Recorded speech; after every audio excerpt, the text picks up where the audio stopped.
Uno, dos.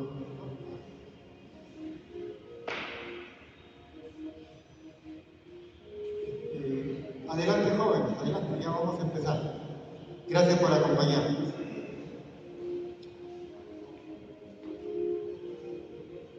Están bajando. Listo. Tengan todos ustedes muy buenas noches.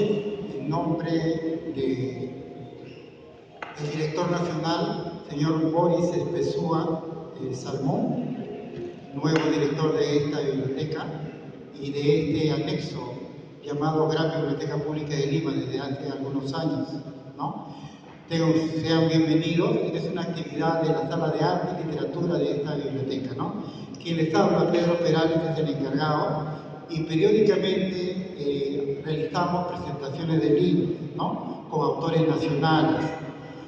Es una actividad que forma parte de los grandes objetivos de la Biblioteca Nacional, ¿no? Que es difundir la obra de los autores peruanos. Muchas gracias por estar acá. El día de hoy nos visita el poeta y escritor Julio Barco, ¿no? Nos acompaña también a su lado izquierdo la señorita Bexabé García Fernández, que es comunicadora social, artista, plástica y poeta. Ella tiene algunos datos que voy a leer brevemente, ¿no? Finalista en el concurso internacional Gabriela Mistral de Chile del género de poesía, participante como poeta del Callao y del Bicentenario. Promueve la democratización de la cultura en espacios radiales y en medios de comunicación. Muchas gracias a Julio Barco por acompañarnos en esta noche. Muchas gracias a la señorita Bexabé García, que va a realizar la función de comentarista en estos minutos. Muchas gracias. Voy a ceder el micrófono al señor Julio Barco, que nos dice.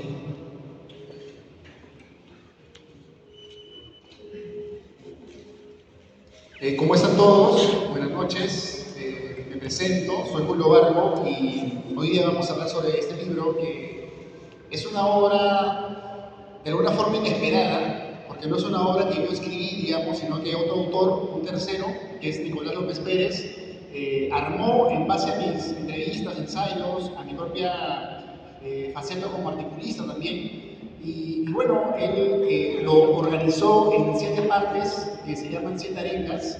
O sea que el libro tiene todos mis textos, pero yo no lo he organizado así, sino ha sido organizado por alguien más.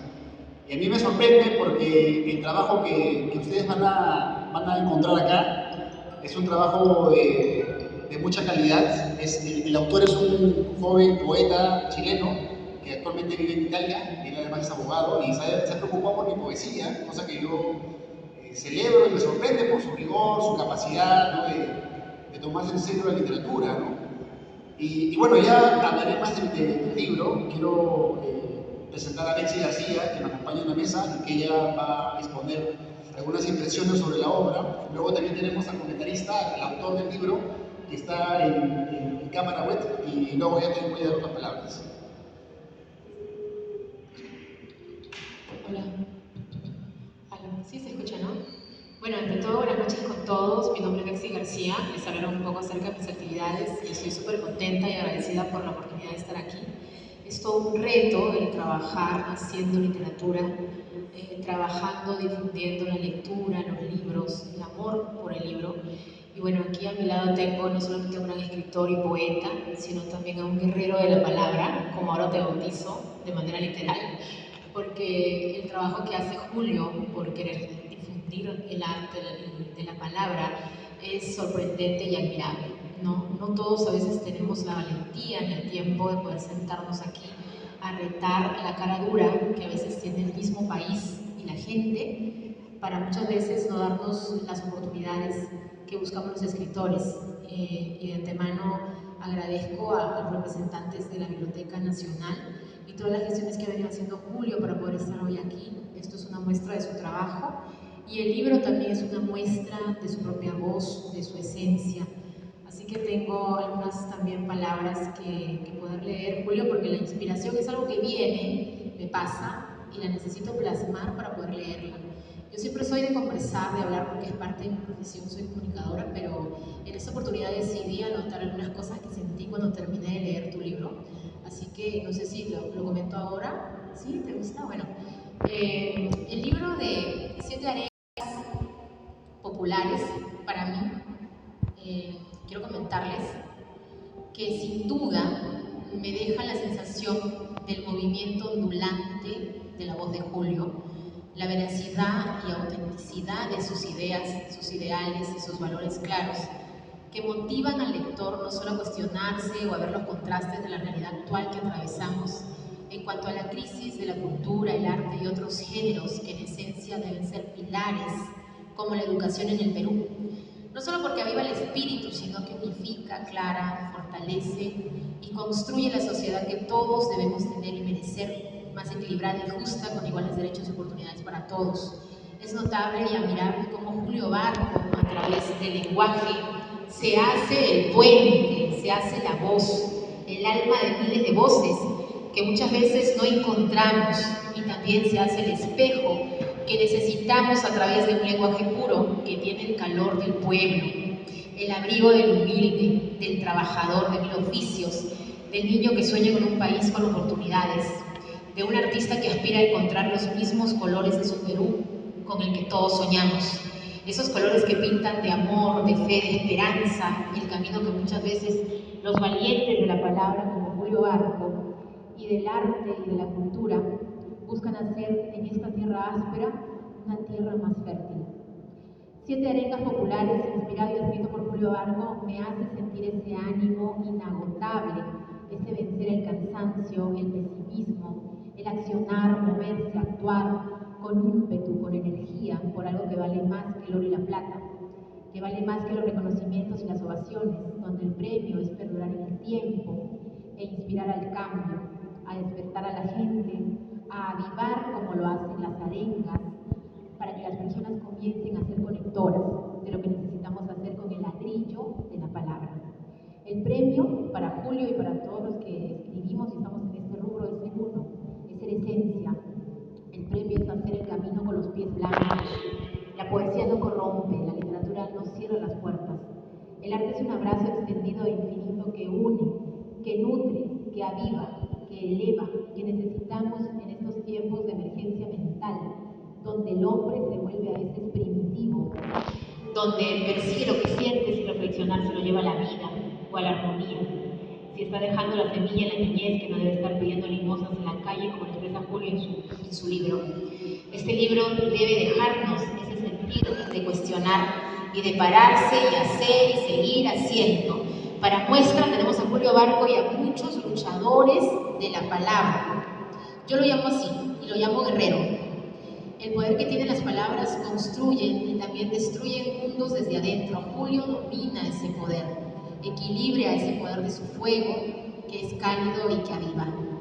Invito a leerlo, respirarlo, sentirlo y dejarnos llevar por su compás galáctico, su grito de estrella y metáfora, y sigamos haciendo ese cambio que necesitamos en el Perú, leyendo, aprendiendo, cuestionándonos, apoyando el trabajo, ovacionando el esfuerzo, porque el camino de la vocación no es fácil, atiza, golpea, silencia, alborota, quema, pulveriza. Pero resistimos porque es la palabra que enjaula y que liberta, y Julio Barco la conoce muy bien y ha hecho 1000 banderas del Perú con ellas. Así que es para mí un placer tener este libro en mis manos porque inspira, y que la palabra siga su viaje. Felicitaciones, Julio Barco, y que sigan los éxitos en todo lo que emprendas, amigo. Un gran escritor y un gran poeta y sobre todo un guerrero de la palabra. Y bueno, agradecerles también al público aquí presente y a la Biblioteca Nacional. Y eso es lo que yo te voy a comentar de manera personal, inspirada en su libro, que ha sido un placer leerlo, amigo. Te paso la palabra. Gracias, Betsy. Bueno, quiero también darle la oportunidad de hablar al autor, al artífice de este libro, que se encuentra ahorita en Italia, de madrugada, y vamos a leer su biografía del siguiente autor, que es Nicolás López Pérez. El escritor Nicolás López Pérez, nacido en Rancagua, Chile, en 1990, es poeta, traductor y abogado. Sus últimas publicaciones son el Tratado Lírico de la Naturaleza Afectiva de la Forma, Chile-Argentina 2020, y el libro Metaliteratura y Compañía, Argentina 2021. Coordina el Laboratorio de Publicaciones Astronómicas escribe colecciones de compros de ocasión y traduce en el blog la compostura del propio códex. Administra la mediateca de poesía La Comparecencia Infinita. Vamos a escuchar sus palabras. Un aplauso para el señor Nicolás López.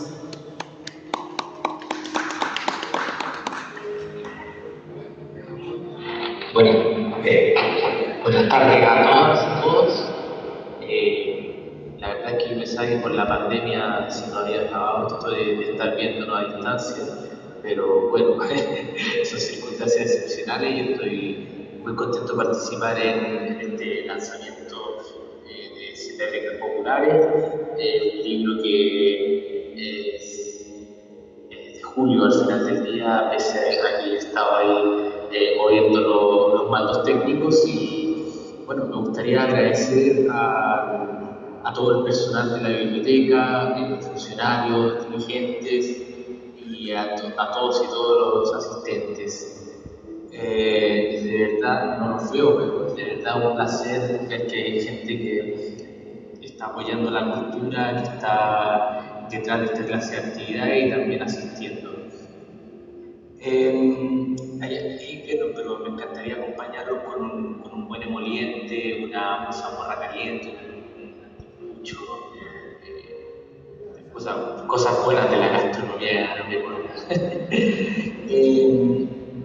bueno, hay unas cosas previas en realidad antes de hablar de este experimento lingüístico, poético, escritural, a partir de este gran collage que son pedacitos de los libros de Julio, que están ahí cuidadosamente señalados, entrevistas, artículos, crítica literaria.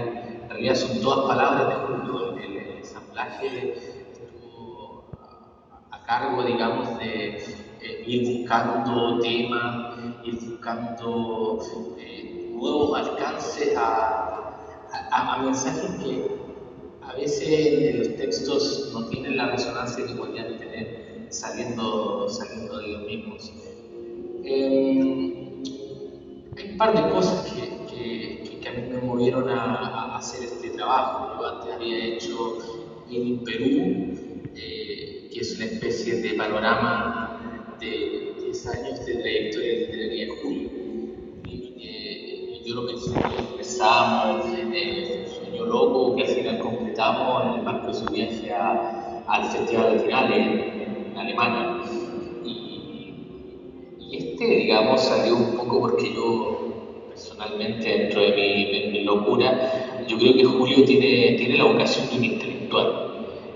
Además de ser un tremendo poeta, un novelista, escritora de teatro, en fin, ustedes lo conocen mucho mejor que yo, le siguen la pista, pero como les decía, yo lo veo como, o sea, yo lo veo a él como un intelectual. Entonces, un poco también motivado por el contexto en Perú, esto del autogolpe de Castillo, la gente que salía a la calle a protestar, a manifestarse.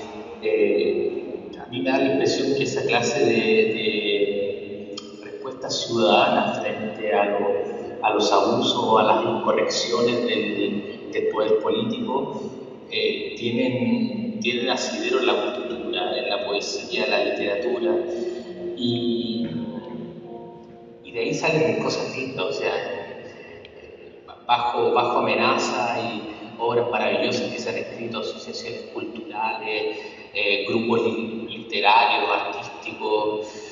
Entonces, no sé, debe haber sido un caldo de cultivo ahí para una fuerte, digamos, fuerza poética, sobre todo en un territorio que es muy fértil en poesía.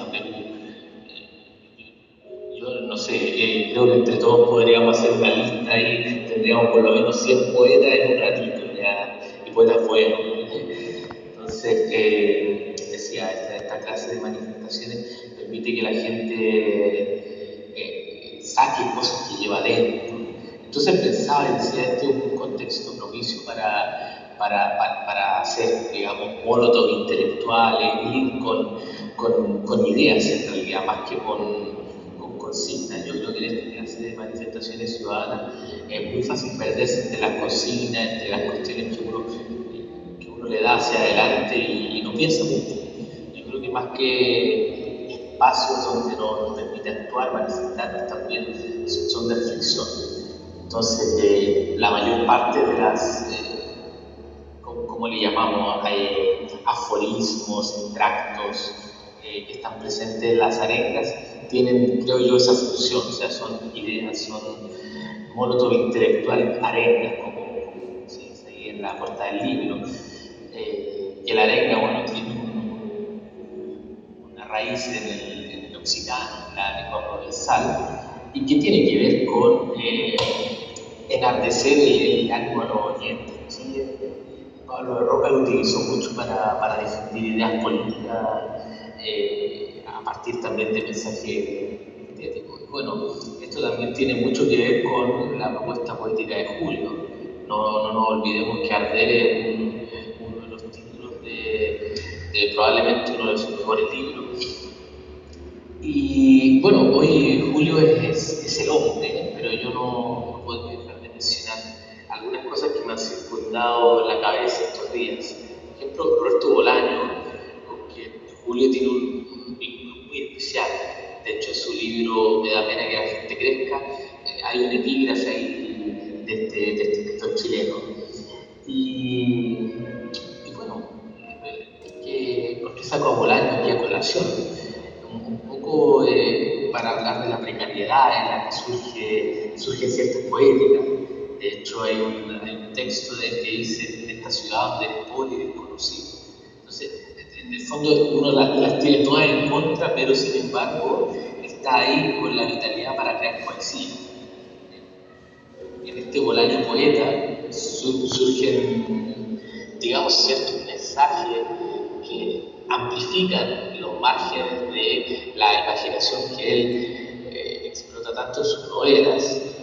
Y luego otro pensaba en una entrevista a propósito de estas guerrillas literarias que tenía él en España, de que los hijos de los obreros que terminan siendo escritores y buscan un reconocimiento distinto al de los padres que lo hacían a través del trabajo duro, del sudor de la frente, gente que lo hacía a través del trabajo intelectual.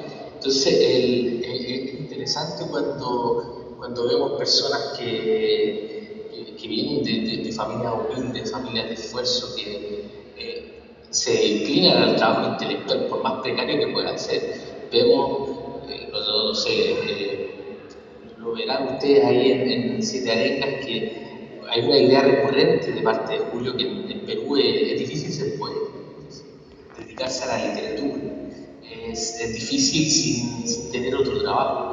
No solamente en Perú, no es solamente lo que Julio transmite, sino que siempre ha sido difícil cuando no existe la sustentación por otros medios. O sea, hay poetas que la han tenido difícil. Vallejo, me acuerdo también de Baudelaire, que Baudelaire tenía un poco una situación acomodada, pero él no producía dinero, entonces a veces no tenía para comer. Y eso yo creo que incide mucho en la producción de un autor.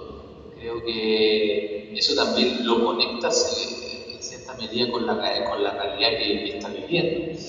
Entonces, Bolaño, pienso yo en su novela, en su narrativa, en su poesía, se conecta un poco con esto que sería la gran distancia entre vida y obra. Que muchas personas creen que vida y obra es necesariamente estar escribiendo de lo que uno piensa cada rato en la mañana, y en realidad vida y obra es el compromiso cuando uno va a crear, cuando uno está detrás de la hoja en blanco, del Word, de la máquina de escribir, que está con el lápiz en la mano. Eso son todas las cosas con las que uno no solamente escribe, sino se inscribe en el soporte, en el papel. Y bueno, a propósito de esto de Bolaño, del trabajo intelectual, de la precariedad también, la poesía peruana sabe de poesía mundial, de poderes, de utopía, cirrosis, abandono, venganza, cárcel, noche en vela, organizaciones precarias, periferias, e incluso del sabor de un plato casero como si fuera el último. tenemos una gran gama de cosas para explorar, incluso verla en otros autores. Pero, oye, esto me interesa el festejado esta tarde. Nada, pensaba varias cosas, yo soy un poco disperso, hice unos apuntes para un poco hablar de estas arengas. Y, bueno, ¿qué te puedo decir? Julio me ha dado una noticia un poco delicada en este rato. Me contaba que un amigo suyo, un poeta, Salmón Valderrama, se ha muerto hoy. Una cuestión terrible. Yo a él no lo conozco. Julio me decía que era uno de sus grandes amigos. Yo creo que siempre un gran dolor cuando muere una persona, cuando muere un poeta, una cuestión más fuerte, digamos. Uno tiene que velar un idioma, lo que nos queda como la garganta, y bueno, nos queda honrar una letra del abecedario que no volverá.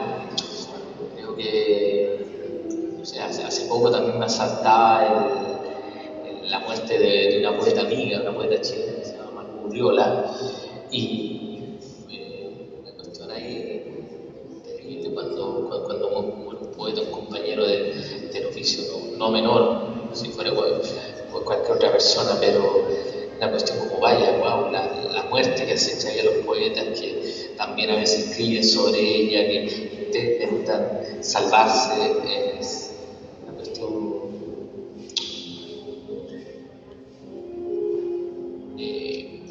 muy conmovedora, muy apasionante.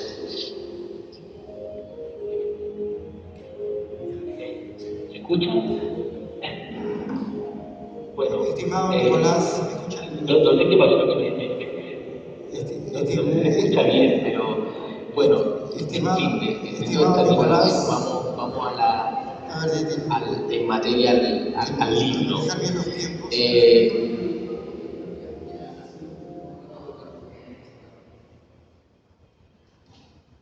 Bueno, tenía un par de cositas más para decir, pero si el tiempo no lo permite, será para otra ocasión. Ok.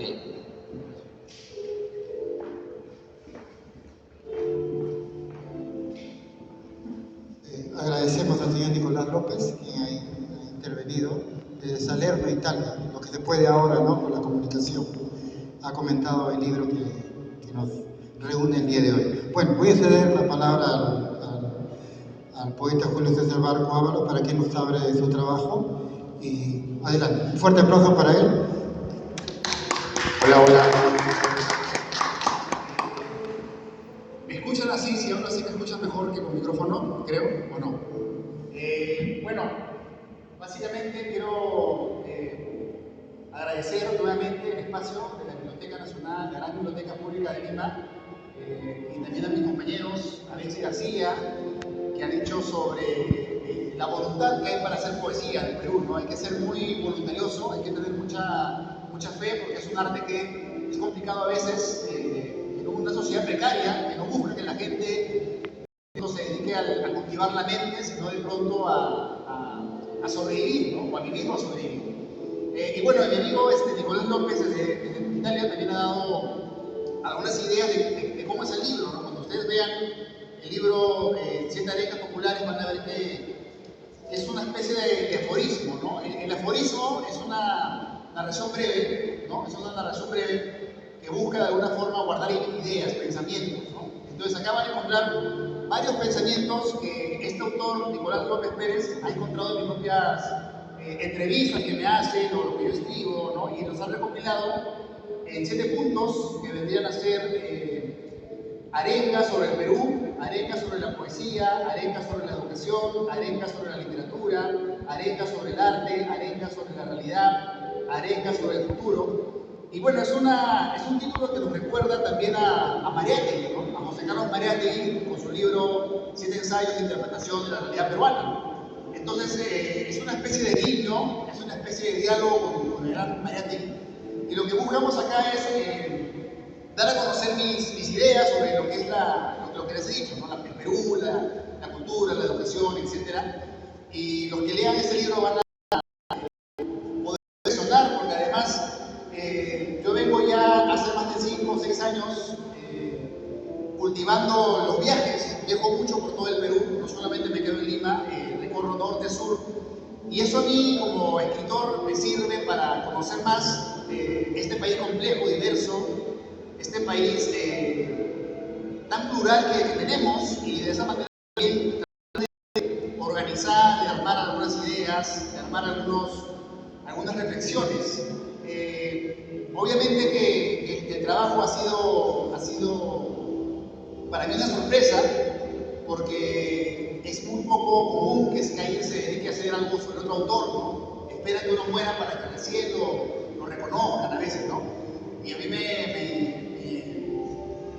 me llena de una satisfacción especial que lo haga un autor del extranjero, como dije, ¿no? Y bueno, van a ver acá una chacana, un símbolo andino, y les voy a leer algunas partes para que vean de qué va un poco el tema. Pero antes de leer, quiero, como contaba mi amigo Nicolás, esta madrugada ha perdido la vida un amigo mío, un poeta que yo quiero mucho, que es un autor de libros muy interesantes, un autor ya de los 90, Salomón Valderrama. Donde te encuentres, amigo, estamos contigo y no te vamos a olvidar. Y es uno de los poetas que yo, cuando empecé, digamos, a escribir poesía, cuando tenía 18, 19 años, empecé a frecuentar lugares aquí en Lima, y lo interesante para mí era conocer gente que también le gustaba la literatura, ¿no? Gente con la cual podía conversar de autores, de libros, gente que tenía en la cabeza ideas, que no solamente repetía lo de la televisión. Y Salomón fue uno de ellos. Salomón tuvo siempre una gran conversación, una persona muy culta, muy erudita, y yo lo recuerdo en este momento, y quiero que ustedes también lo conozcan, que lo recuerden.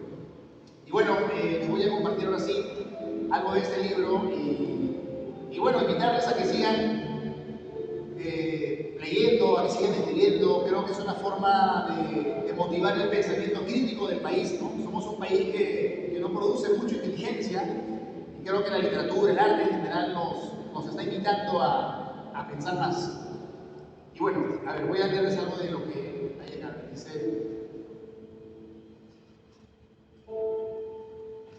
arenga sobre la educación.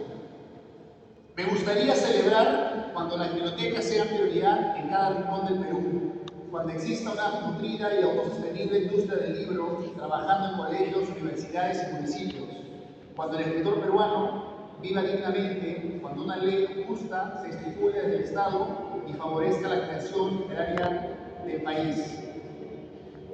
Soy consciente del trabajo activo de nuestros literatos, de su intransigencia y verdad. Ahí donde el corrupto usa el poder para perforar el corazón del pueblo, el poeta da su canto y enciende las mentes. Ahí donde el congresista se queja de sus bajos sueldos, el poeta vence su pobreza y nos da el maduro pan de la esperanza. Ahí donde el político se envilece con el dinero, como una mosca viciosa de azúcar, el literato mantiene la antorcha del diálogo.